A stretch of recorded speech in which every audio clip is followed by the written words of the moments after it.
নমস্কাৰ বন্ধুসকল, স্বাগতম সকলোকে আজিৰ নতুন এটা ভিডিঅ'লৈ। আৰু আজিৰ ভিডিঅ'টো আপোনালোকক জনাব গৈ আছোঁ যে IBH কি হয় বা IBH বেমাৰ কিয় লাগে, IBH বেমাৰ কিয় হয়, IBH যদি বেমাৰ হয় আপোনালোকৰ ফাৰ্মত তেনেহ'লে কি খুৱাব, কি কৰিব, সকলোখিনি ষ্টেপ বাই ষ্টেপ আপোনালোকক জনাবলৈ চেষ্টা কৰিম। ভিডিঅ'টো শেষলৈকে চাব। ভিডিঅ'টো খুবেই ইম্পৰ্টেণ্ট, গতিকে ভিডিঅ'টো পাৰিলে এবাৰ সকলোৰে মাজত ভিডিঅ'টো শ্বেয়াৰ কৰিব, যাতে যিসকল নতুন ফাৰ্মাৰ আছে তেখেতলোকৰ যাতে লাভ হয়। তেনেহ'লে বলক আজিৰ ভিডিঅ'টো আমি আৰম্ভ কৰোঁ। চাওক, পোনপ্ৰথমতে এবাৰ মোৰ ফাৰ্মখন এবাৰ আপোনালোকক দেখাই দিব বিচাৰিছোঁ, কাৰণ বহুত দিনে হ'ল ভিডিঅ' লৈ আহিব পৰা নাই, কাৰণ এইকেইদিন অলপ বহুতেই ব্যস্ততাত থাকিব লগা হৈছে। তাৰ কাৰণে ভিডিঅ' অলপ কমাই দিব লগা হৈছে। যিকোনো ফাৰ্মিং ৰিলেটেডেই হওক বা চৰকাৰী আঁচনিয়ে হওক, মানে ভিডিঅ'টো দিব পৰা নাই। কাৰণ আজি মই ভাবিলোঁ যে আপোনালোকৰ যিহেতু মোৰ ফাৰ্মত এইবাৰ লাগি আছে IBH, ঠিক আছে, IBH লাগিছে, গতিকে IBHনো কি হয় নতুন ফাৰ্মাৰসকল জনাৰ দৰকাৰ। আৰু IBHৰ বহুতে সুধি থাকে যে IBH হ'লে কি কৰিব লাগে বা কি খুৱাব লাগিব, IBH কেনেধৰণে ভাল হ'ব। ঠিক আছে, সকলোখিনি আপোনালোকক আজি দেখাম। ঠিক আছে, আৰু তাৰ আগতে ফাৰ্মখনৰ মোৰ পোৱালিবিলাক কেনেকুৱা ধৰণে আছে আপোনালোকে চাই লওক এবাৰ। দেখিছে, আজি ডে হৈছে 12, ঠিক আছে, 12 দিন হৈছে আৰু 12 দিনৰ পোৱালি এনেকুৱা ধৰণৰ হৈ আছে।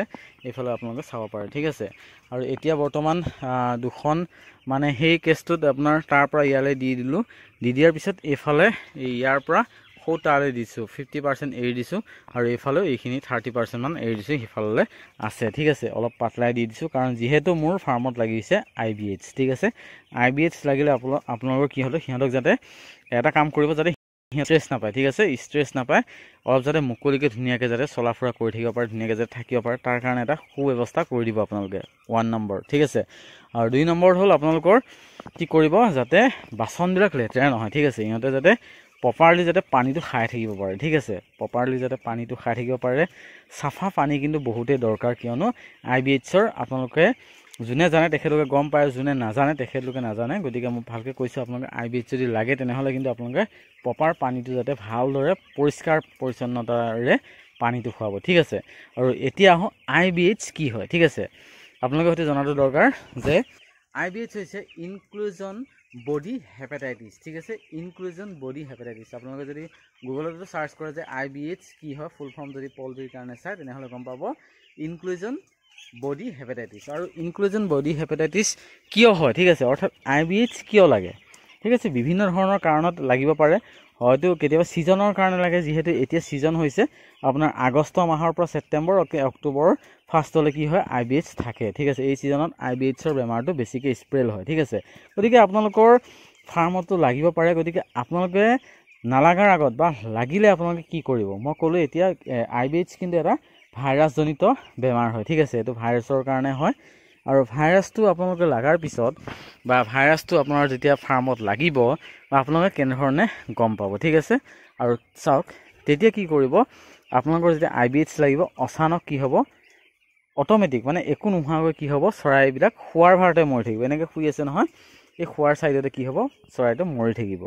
তেনেকুৱা ধৰণৰ প্ৰব্লেম 1 নম্বৰত আপোনালোকে পাব। আৰু যদি 2 নম্বৰত আপোনালোকে চায় তেনেহ'লে, যদি আপুনি ফালি চায় তেনেহ'লে গম পাব যে সিহঁতৰ কি হ'ব, লিভাৰটো ফুলি উঠিব আৰু কিডনীটো ফুলি উঠিব। ঠিক আছে, কিডনী বেয়া হ'ব, লিভাৰটো বেয়া হ'ব, সিহঁতৰ ফুলি যাব, আৰু সিহঁতৰ মানে লিভাৰ আৰু যকৃত কাম নকৰা হৈ যায়। সেইটো কাৰণে সিহঁতে কি হয়, মৰি যায়। ঠিক আছে, এনেকুৱা ধৰণৰ ফালি চালে যদি আপোনালোকে জানে তেনেহ'লে গম পাব, যদি ফালি চাই যদি আপোনালোকে নাজানে তেনেহ'লে কিন্তু গম নাপাব। ঠিক আছে, এনেকুৱা ধৰণৰ প্ৰব্লেম হয়। এতিয়া কথাটো হ'ল যে আপোনালোকৰ যে ফাৰ্মত যে IBH লাগিছে, আপোনালোকক মই ক'লোঁ এনেকৈ মৰিব আৰু মৰ্টেলিটিৰ সংখ্যা কিন্তু বাঢ়ি যাব। ঠিক আছে, তেতিয়া আপোনালোকে কি কৰিব, কি পদক্ষেপ লোৱা উচিত, অৰ্থাৎ IBHটো কি হয় মই আপোনালোকক ক'লোঁ, IBH হৈছে ইনক্লুজন বডি হেপাটাইটিছ। ঠিক আছে, IBH কিয় হয় মই সেইটো ক'লোঁ যে কিছুমান কি হয়, বেয়া খাদ্য খালে হয়, কেতিয়াবা বেয়া খাদ্য যদি খাই দিয়ে তেতিয়া হয়, আৰু কেতিয়াবা ছিজনৰ কাৰণে হয়, আৰু কেতিয়াবা অপৰিষ্কাৰ পানীৰ বাবেও হোৱা দেখা যায়। ঠিক আছে, 3টা কাৰণত হয়।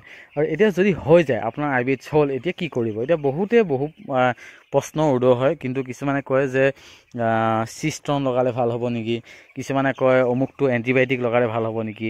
চাওক, এতিয়া মই ভালদৰে কথাটো বুজাই দিওঁ যে IBH হ'লে IBH বেমাৰটোৰ কোনো নিৰ্দিষ্ট নাথাকে, মানে মেডিচিন নাথাকে যে আপোনালোকে এইটো মেডিচিন খুৱাওক যে IBH কাইলৈৰ পৰা আপোনালোকৰ খতম হৈ যাব ফাৰ্মত।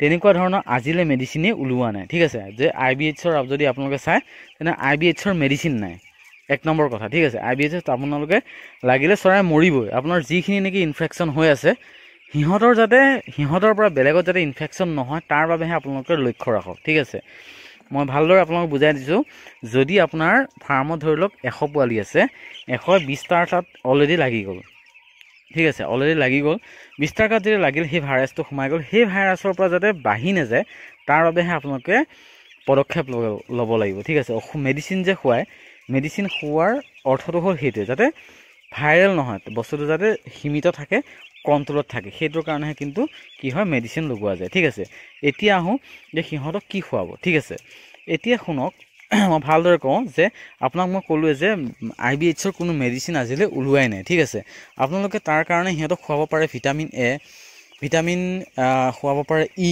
ঠিক আছে মানে আপোনাৰ ইমিউন চিষ্টেমৰ কাৰণে যিখিনি লাগে ভিটামিন C খুৱাব পাৰে সেইখিনি বস্তুহে খুৱাব পাৰে যিটি বায়'টিন বা চেলেৰিয়াম এনেকুৱা ধৰণৰ বস্তুবিলাক নোখোৱাব ভিটামিন C হওক ভিটামিন E হওক এইকেইটা বস্তু কিন্তু আপোনালোকে খুৱাব পাৰে যাৰ নেকি সিহঁতৰ কি হ'ব তেতিয়া ইমিউন চিষ্টেমটো ভাল হ'ব আৰু এটা ঘৰুৱা পদ্ধতি আপোনালোকক কওঁ সেইটো হৈছে আদা ঠিক আছে মই আগতেও আপোনালোকক কৈছোঁ আদাই ডাইজেষ্ট চিষ্টেম ভাল কৰিব সিহঁতৰ ইমিউনিটি বুষ্ট কৰিব বহুতখিনি হেল্প কৰে গতিকে আপোনালোকে আদাও ৰেগুলাৰ ৰাতি ৰাতি দিব পাৰে ঠিক আছে 1006 50 গ্ৰাম বা 60 গ্ৰামকৈ আপোনালোকে দিব পাৰে ঠিক আছে আৰু হেনেধৰণে যদি দিয়ে তেনেহ'লে আপোনালোকৰ কি হ'ব সিহঁতৰ যেতিয়া ইমিউন চিষ্টেমটো ভাল হ'ব তেনেহ'লে লাহে লাহে কি হ'ব সিহঁতৰ যিটো নেকি ভাইৰাছ আছে ভাইৰাছটোৰ লগত সিহঁতে যুদ্ধ কৰিব পাৰিব আৰু যেতিয়া ভাইৰাছটোৰ লগত যুদ্ধ কৰিব পাৰিব তেতিয়া কি হ'ব সিহঁতৰ কি হ'ব মৰ্টেলিটিটো কমি যাব লাহে লাহে কমি যাব আৰু এনেকুৱা চিষ্টেম নাই মই ক'লোৱে আপোনালোকক এনেকুৱা চিষ্টেম নাই বা এনেকুৱা মেডিচিন নাই যিয়ে নেকি আজি আপুনি খুৱাইছে কাইলৈৰ পৰা ভাল হৈ যাব তেনেকুৱা কোনো পধ্যেই নহয় যিমানে মেডিচিন নোখোৱাক কিয় আপোনালোকে যিমানে চিষ্টন নোখোৱাক যিমানে কিবা নোখোৱাক কিয় কোনো কাৰণত ভাল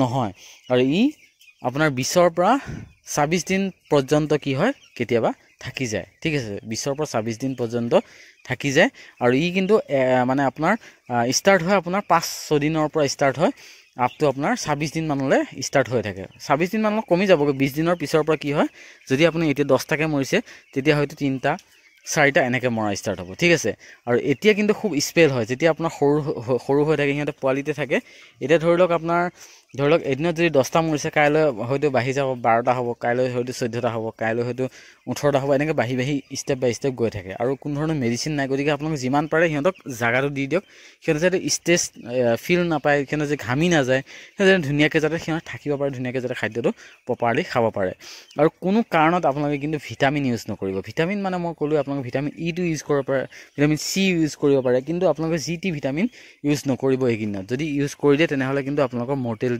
একদম ভৰপূৰ লাগি যাব ঠিক আছে মৰ্টেলিটি বহুত হৈ যাব গতিকে আপোনালোকে পৰাপক্ষত ভিটামিনটোৰ পৰা এভইড কৰক আৰু আপোনালোকে যিমান পাৰে মানে পৰিষ্কাৰ পানী দিয়ক যাতে পানীটো চেঞ্জ কৰি দিয়ক যাতে সিহঁতে পানীটো বেছি খায় আৰু পানীটো যেতিয়া বেছি হ'ব সিহঁতৰ কিডনিৰ সমস্যাটো কিডনি ফুলা সমস্যা ভাল হ'ব এনেকুৱা ধৰণৰ সমস্যাটো কমি যাব আৰু আপোনালোকে যিমান পাৰে ইলেক্ট্ৰল খুৱাওক ঠিক আছে ইলেক্ট্ৰল দিয়ক সিহঁতে পানীটো তেতিয়া বেছিকৈ খাব আৰু সিহঁতৰ বেমাৰটো কি হ'ব মানে ইমিউন চিষ্টেমে কি হ'ব ভাইৰাছটো ধ্বংস কৰিবলৈ চেষ্টা কৰিব আৰু আজিৰ ভিডিঅ'ত আপোনালোকে এইখিনিয়ে জনালোঁ যে IBH কি হয় IBH কেনেদৰে নিয়ন্ত্ৰণ কৰিব পাৰিব IBH শেষ কৰিব নোৱাৰে নিয়ন্ত্ৰণ কৰিব কেনেকৈ আপোনালোকক বুজাই দিলোঁ আৰু আজিৰ ভিডিঅ'ত যদি ইনফৰ্মেটিভ বা ভাল বুলি ভাবিছে তেনেহ'লে সকলো বন্ধু বান্ধৱীৰ মাজত ভিডিঅ'টো শ্বেয়াৰ কৰিব যাতে সকলোৰে এই ভিডিঅ'টোৰ পৰা অলপ হ'লেও উপকাৰ হয়